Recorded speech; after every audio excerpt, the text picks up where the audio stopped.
करना और उसकी वजह से सिर दर्द होना। जो लोग पेन किलर्स डेली के तौर पे यूज करना शुरू कर देते हैं, उनको जैसे ही पेन किलर का जो लेवल है खून में थोड़ा कमता, उनकी दर्द शुरू हो जाती है। तो ऐसा होता है कि वो कई महीनों तक, कई बार सालों तक लगातार रोज दर्द की टिक्की लेते हैं, जिसकी वजह से पेट में अल्सर हो जाना, किडनी को नुकसान पहुंचना और बहुत सारी और ऐसी चीजें हैं, और बीमारियां जोड़ लेते हैं, पर डॉक्टर की सलाह नहीं ले पाते। खुद से उनको देख लिया कि यार मुझे इस दवाई से आराम आता है, वो दवाई के पत्ते पे पत्ते खत्म हो जा रहे हैं और इंसान कभी डॉक्टर के पास नहीं जाता। वो केस को ट्रीट करना और भी कॉम्प्लिकेट हो जाता है। पर अगर कोई इंसान है जो बहुत समझदारी से अपनी बीमारी के बारे में थोड़ा समझे, सोचे, अपना थोड़ा रिकॉर्ड रख सकेगा, डॉक्टर के पास जाए कि मुझे सिर दर्द होती है, और सिर दर्द होने से पहले क्या महसूस होता है। कई बार मैं जैसे इसके बारे में आता हूँ तो मुझे सिर दर्द होती है, बीच बीच में दर्द होती है, सिर फटता है, आधे सिर में दर्द होती है, जब दर्द होती है तो मन खराब होता है, उल्टी जैसा मन लगता है, शोर सुनने का मन नहीं करता, पूरा पूरा दिन बर्बाद हो जाता है, झुक के काम करने का मन नहीं करता।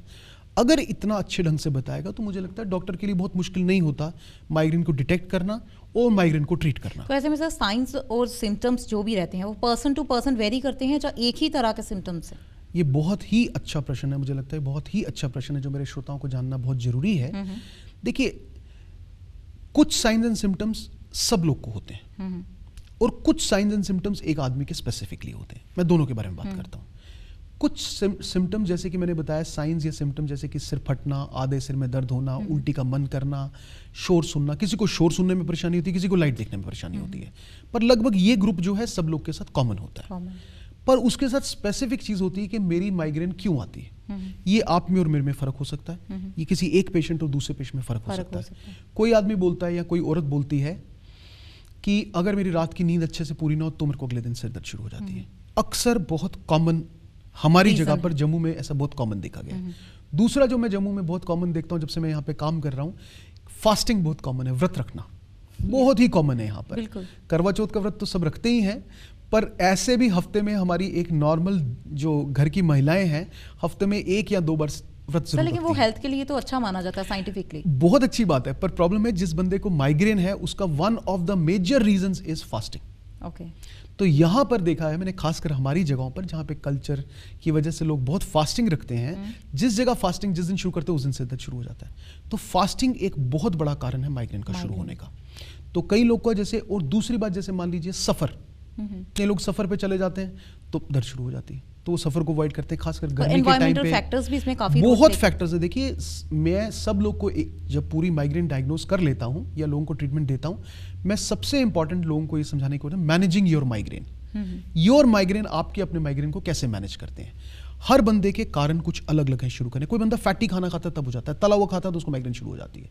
कोई बंदा अगर कहीं पे रोना वगैरह चल रहा है, कहीं डेथ हुई है, वहीं गया, वहां माइग्रेन शुरू हो जाता है। तो अलग अलग औरतों को या आदमियों को अपनी माइग्रेन को ढूंढने का दिमाग में होना चाहिए कि मेरे को क्या माइग्रेन मतलब क्या क्या ट्रिगर्स हैं, क्या क्या, इसी को ट्रिगर्स ही बोलते हैं कि मेरे ट्रिगर्स जो हैं आपके ट्रिगर से अलग हैं, उससे दूर है, आपके उससे अलग हैं। जब आदमी अपने ट्रिगर्स समझ जाता है तो बहुत हद तक माइग्रेन को कंट्रोल में ले आता है। जैसे मान लीजिए एक बंदा कहता है मुझे फास्टिंग में हो जाती है, तो जल्दी कुछ खा ले। तो ऐसे में सर ट्रीटमेंट भी अकॉर्डिंगली ट्रिगर्स, बिल्कुल ऐसा। ट्रिगर्स भी एक, देखिए जब ओवरऑल ट्रीटमेंट लेते हैं, ट्रिगर्स भी उसमें एक इंपॉर्टेंट पॉइंट बन जाता है, जिनको हम लोग डिसाइड करते हैं कि क्या ट्रीटमेंट दी जाएगी। जैसे किसी को फास्टिंग है, किसी को देखते हैं हम सिर्फ पीरियड्स के दौरान माइग्रेन हो रहे हैं, तो उसके लिए हम रेगुलर ट्रीटमेंट नहीं देते। खासकर एक पीरियड्स के 1 या 2 दिन हम पेन किलर देंगे, बाकी नहीं पूरा महीना देंगे। किसी बंदे को देखता है कि यार खास सफर से होता, तो हम सफर में थोड़ा उसको बोलते हैं यार बहुत गर्म हवा मुंह पे मत पड़ने दो, थोड़ा इस तरीके से बैठो या ऐसा करो, या लंबा सफर ना करो। किसी को फास्टिंग से तो हम उसको ये सब चीजें एड अप कर देते हैं। स्पेसिफिकली जब हम यंग के लोग, जहाँ से हमने अपना ये वार्तालाप शुरू किया था, कि कुछ लोगों को खासकर कि जब ये स्ट्रेस से माइग्रेन होती है तो उसमें स्ट्रेस मैनेजमेंट एक बहुत इंपॉर्टेंट रीजन बन जाता है। उसमें स्ट्रेस को संभालना, स्ट्रेस को कैसे मैनेज करना है, सेम सिचुएशन में रहते हुए स्ट्रेस को कैसे हैंडल करना है ताकि माइग्रेन ना हो, ये बहुत इंपॉर्टेंट रीजन हो जाता है।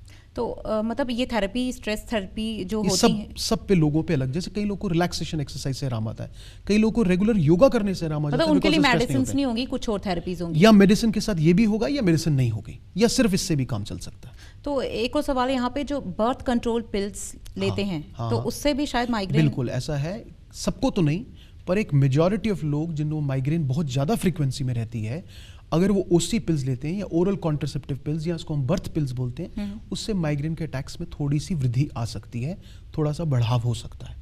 अगर स्पेसिफिकली एक बंदे को सिर्फ उसकी वजह से है तो हमें मोड ऑफ कॉन्ट्रासेप्शन को या मोड ऑफ जो बच्चा को रोकने का तरीके को बदलना पड़ता है, शायद ओसी पिल्स को रोकना पड़ेगा।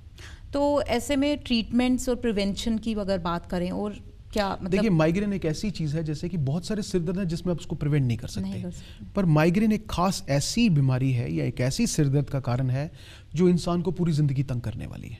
पहली बात तो ये, तो आप कितनी बार चाहेंगे कि सिरदर्द आपको परेशान ना करे, वो आपको फिर परेशान करेगी। आप बार बार नकारेंगे कि मुझे कुछ नहीं है, वो फिर आपको याद दिलाएगी कि मैं बीमारी हूं आपके साथ। लेकिन इसका ये मतलब है कि जब तक मेडिसिन लेंगे तब तक ठीक है, उसके बाद छोड़ेंगे? नहीं, ऐसा जरूरी नहीं है। देखिए, मेडिसिन सबको नहीं चाहिए। फर्स्ट ऑफ ऑल ऐसा भी गलत है कि सोचते हैं कि डॉक्टर के पास जाएंगे वो तो दवाई लग जाएगी, उसका क्या फायदा। बिल्कुल, मैं मैक्सिमम लोग ऐसे ही, मैक्सिमम लोग ही ये पूछते हैं और सबके दिमाग में जाता है यार सिर दर्द तो है, डॉक्टर के पास गए, दवाई रोज की लग जाएगी, वैसे और नुकसान करेगी, उसका क्या फायदा, साइड इफेक्ट होंगे, क्यों दें। सब बंदों को माइग्रेन की दवाई की जरूरत नहीं है। रेगुलर, देखिए 2 तरह का ट्रीटमेंट होता है, एक बोलते हैं जिसको प्रिवेंटिव ट्रीटमेंट या प्रोफिलैक्टिक ट्रीटमेंट, और एक हो गया अबॉर्टिव ट्रीटमेंट। मैं दोनों चीजें समझाता हूँ। प्रिवेंटिव ट्रीटमेंट या प्रोफिलैक्टिक ट्रीटमेंट वो हुआ कि जिस इंसान को लगातार दवाई खाने की आवश्यकता है ताकि दर्द ना हो, और अबॉर्टिव ट्रीटमेंट का मतलब हुआ कि एक बार दर्द शुरू हो जाए तो क्या किया जाए कि दर्द खत्म हो जाए। तो 2 अलग अलग चीजें हैं। इस पे डिपेंड करता है कि आदमी को रेगुलर दवाई दी जाए या ना दी जाए। 2 फैक्टर्स पे डिपेंड करती है कि पहली बात कि उसकी माइग्रेन कितनी कॉमन है। कोई आदमी बोलता है मुझे यार कभी 2-3 महीने में एक बार दर्द होती है, तो हम उसको कभी प्रिवेंटिव ट्रीटमेंट नहीं देंगे, उसको रेगुलर कोई दवाई नहीं देंगे। कोई आदमी बोलता है यार मैं जब स्ट्रेस में होता हूँ तभी मुझे दर्द होती है, यार पिछले 2 महीने में 1 या 2 बार दर्द, तो उसको कोई ट्रीटमेंट नहीं देंगे। कोई आदमी, औरत बोलती है मुझे सिर्फ पीरियड्स के टाइम पे दर्द होती है, तो हम उसको रेगुलर दवाई नहीं देंगे। कोई आदमी बोलता है मैं सिर्फ सफर करता हूँ, दर्द होती है, तो उसको दवाई नहीं देंगे। कोई आदमी कहता है कि मुझे कोई कारण का नहीं पता,